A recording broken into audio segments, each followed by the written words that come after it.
3 train, 3 driver, 3 पटरी, आखिर Coromandel express पटरी से कैसे उतरी? किसने वो चाबी घुमाई जिसकी वजह से ट्रेन आपस में टकराई? हरी झंडी, रास्ता साफ, फिर किसने उन पटरियों को खिसकाया? वो एक तार जो चलाता है पूरे देश की रेल, वो अचानक कैसे हो गया फेल? कौन है वो गुनहगार जो बन गया देश का सबसे बड़ा गद्दार? इस हादसे का वो सच सामने आया जिसे सुनकर मोदी का भी दिमाग चकराया। एक्सीडेंट के बाद ड्राइवर ने वो हैरानी वाली बात बताई। इस पूरे हादसे की हकीकत सामने आई, वो एक इशारा जिसने बिगाड़ दिया खेल सारा।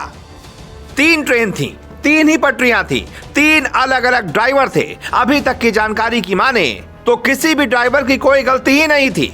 हर ड्राइवर सही चल रहा था, किसी भी ड्राइवर की स्पीड ज्यादा भी नहीं थी, सिग्नल भी ग्रीन था। तो फिर अचानक ऐसा हुआ क्या कि कोरोमंडल एक्सप्रेस अचानक 360 डिग्री मुड़ गई? आखिर ऐसा क्या हुआ कि ये ट्रेन मेन लाइन से लूप लाइन पर खड़ी मालगाड़ी से जा टकराई? किसने वो चाबी घुमाई जिसके चलते इस सदी का सबसे बड़ा हादसा हो गया?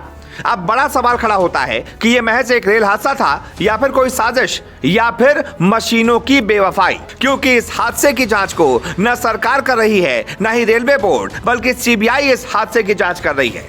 तो शक की सुई किसी साजिश की तरफ इशारा करती है। शक इसलिए क्योंकि जिस रेलवे के पटरी की हर जानकारी होती है, उस जानकारी में सेंध किसने लगा दी? तो इसे समझने के लिए कुछ बातों को समझना जरूरी है, जिसके बाद आपको इस हादसे के पीछे का सच समझ में आ जाएगा।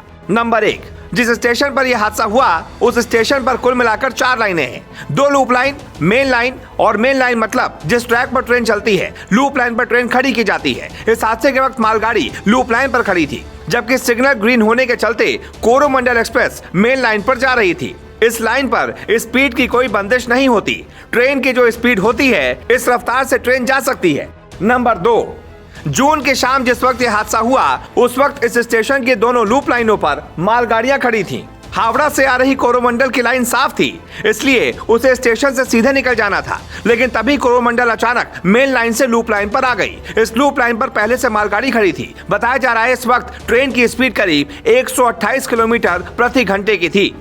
नंबर 3, हादसे से पता चलता है कि कोरोमंडल के ड्राइवर की कोई गलती नहीं थी। ट्रेन के ड्राइवर ने बेहोश होने से पहले जो आखिरी बात बताई थी उसमें बताया था कि उन्हें ग्रीन सिग्नल दिया गया था।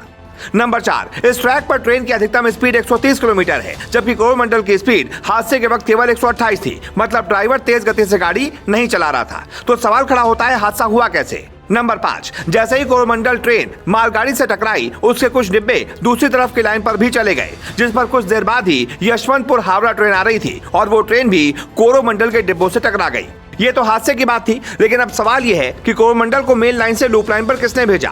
क्या होता है रेलवे का सारा सिस्टम? तो समझिए, सड़क की तरह रेलवे के भी 3 सिग्नल होते हैं, रेड, ग्रीन और येलो। और इन सिग्नल को स्टेशन मास्टर देखता है। उसे अपने स्टेशन की पटरियों पर आने जाने वाली ट्रेनों की जानकारी होती है। इसी के आधार पर सिग्नल दिए जाते हैं। ट्रेन का ड्राइवर इसी सिग्नल के आधार पर चलता है।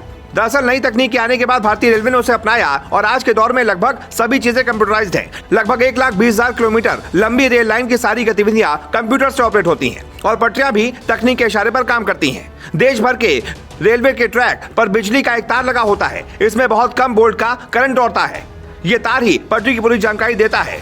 किस पटरी पर ट्रेन आने वाली है, कौन सी पटरी खाली है, ये तमाम जानकारी तार ही पहुंचाता है। इस तार की मदद से स्टेशन मास्टर अपने कंप्यूटर पर सारी पटरियां जानकारी देखता है। इस तकनीक को इलेक्ट्रॉनिक इंटरलॉकिंग सिस्टम कहते हैं। यह सिस्टम फेल होने के बाद भी काम करता है। मतलब अगर एक ही पटरी पर 2 ट्रेनें आ रही हैं, तो यह सिस्टम उसे पकड़ लेता है और फौरन रेलवे के लोगों को आगाह कर देता है। इतना ही नहीं, अगर सिस्टम की जानकारी पर भी अधिकारी ध्यान नहीं देते तो हादसा नहीं हो सकता, क्योंकि जैसे ही इस सिस्टम की नजर में कोई गलती आती है वो तुरंत सिग्नल रेड कर देता है और गाड़ी की रफ्तार रोक देता है। इतने बड़े सिस्टम के होने के बाद भी अगर इतना बड़ा हादसा हो जाता है तो सवाल जरूर खड़े होंगे। इसलिए शक जताया जा रहा है कि इस सिस्टम के साथ हो सकता है कि किसी ने छेड़छाड़ की हो, तभी इतना बड़ा हादसा हुआ। वैसे आपका हमारी इस खबर पर और इस हादसे पर क्या कहना है, कमेंट करके जरूर बताएं।